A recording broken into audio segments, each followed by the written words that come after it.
Pam, pam, pam, é Noé que está batendo, pam, pam, pam, o mar que está fazendo, pam, pam, pam, ele está obedecendo ao que o nosso bom Deus lhe mandou.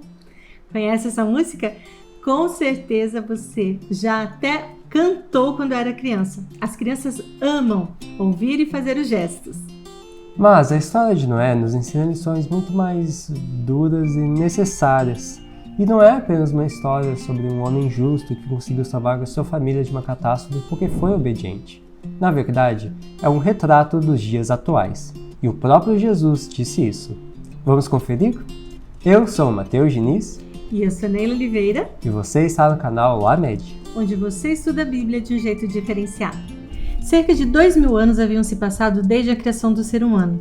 E seria muito bom poder dizer que as pessoas e tudo à sua volta estavam se tornando cada dia melhores, evoluindo em suas capacidades e trazendo muita alegria ao coração de Deus. Mas, infelizmente, esse não é o relato que temos em Gênesis 6.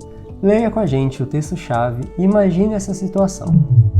O Senhor observou quanto havia aumentado a perversidade dos seres humanos na terra e viu que todos seus pensamentos e seus propósitos eram sempre inteiramente maus. E o Senhor se arrependeu de tê-los criado e colocado na terra. Isso lhe causou imensa tristeza. O Senhor disse: eliminarei da face da terra esta raça humana que criei. Sim, e também destruirei todos os seres vivos. Arrependo-me de tê-los criado. Noé, porém, encontrou favor diante do Senhor.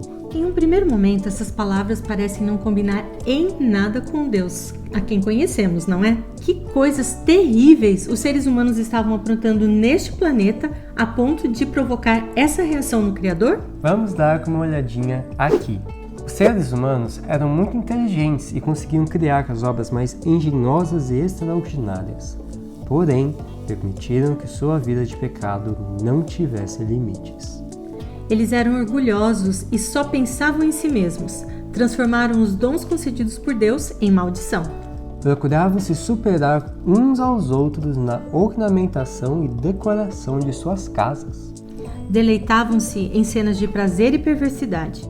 Não desejavam conhecer nada mais a respeito de Deus e logo passaram a negar a sua existência. Ensinavam os filhos a se curvarem diante das imagens de esculturas criadas por eles. A poligamia foi acrescentada aos outros pecados. O crime e o sofrimento aumentaram rapidamente. Nem o casamento, nem os direitos de propriedade eram respeitados. Os seres humanos se divertiam com a violência e sentiam prazer em destruir os animais. E isso só para mencionar algumas coisas. Deu para entender porque Jesus comparou os dias antes da sua segunda vinda com os dias de Noé? Você vê alguma semelhança com os dias de hoje? Mas assim como aconteceu naquele tempo, a justiça de Deus se manifesta apenas depois que a oportunidade e a misericórdia são concedidas. Deus viu que havia um homem íntegro que ainda ouviria a sua voz e seria fiel à missão que ele lhe confiasse. Noé acreditou no que Deus lhe revelou. E ele investiu tudo o que tinha para salvar não apenas a sua família, mas todos aqueles que quisessem ser salvos. Pelas dimensões da arca, caberia muita gente além dos animais. Só havia uma condição. Aqueles que acreditassem na mensagem e se preparassem por meio do arrependimento e reforma de sua vida, receberiam o perdão e seriam salvos. Noé não poupou esforços. A construção daquele imenso barco atraiu a atenção das pessoas e elas vieram de todas as direções para ver aquele estranho acontecimento. Muitas das pessoas que ouviram a mensagem de Noé até foram tocadas, mas depois elas perceberam que a maioria estava zombando dele. Elas diziam que ele era um louco, fanático, que Deus nunca cumpriria uma ameaça como aquela, de punir, de destruir os seres que ele mesmo havia criado. Mas e você? O que acha?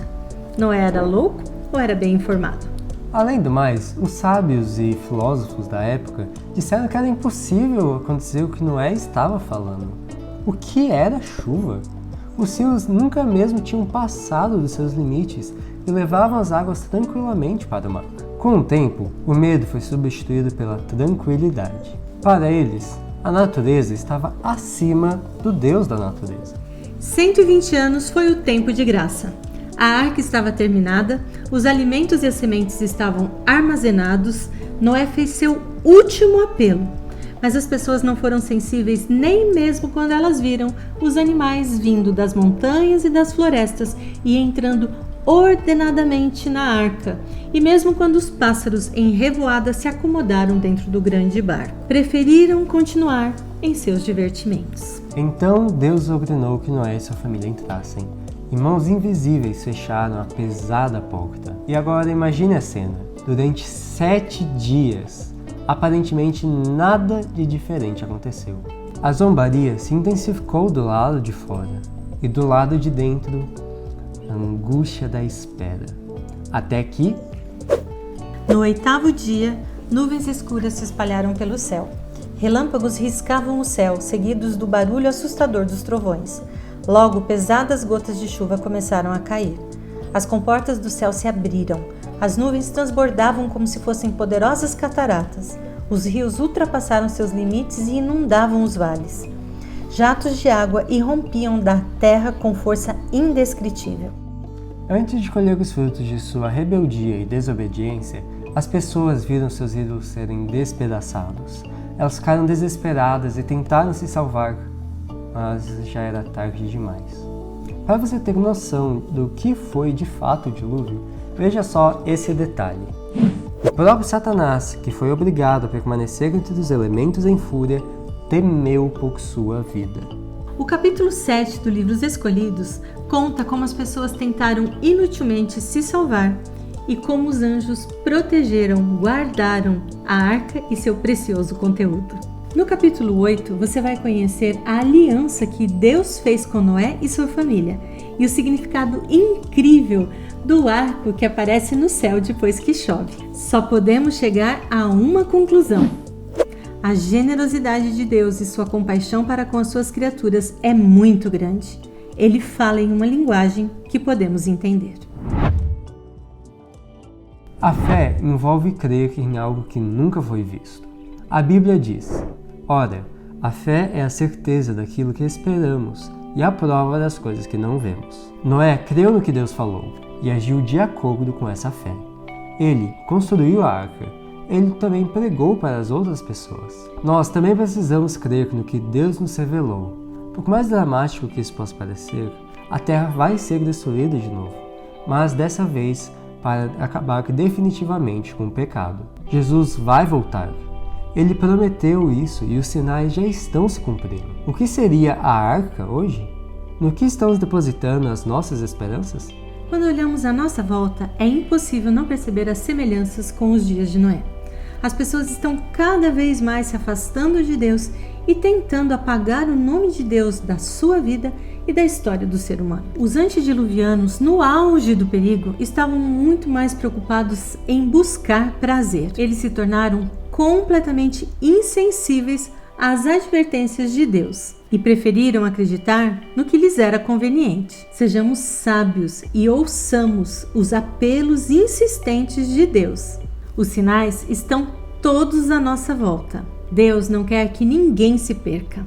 E a porta da arca ainda está aberta.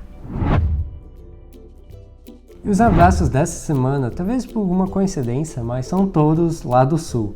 O primeiro abraço é para a base Desmond Doss, da cidade de Fraiburgo, em Santa Catarina. Para a base Shekinah, da cidade de Toledo, Paraná. E para a base Kairos, da cidade de Benedito Novo, Santa Catarina. A propósito, Mateus, Benedito Novo é a cidade onde o pai do Mateus, meu marido Levi, nasceu. Um beijo para vocês aí! E se você ainda não faz parte aqui no canal, participe com a gente. Não se esqueça de inscrever-se apertando no botão vermelho que está ali embaixo. Também curta, compartilhe com seus amigos e deixe seu comentário dizendo o que você está achando. Um abraço e a gente se vê no próximo vídeo.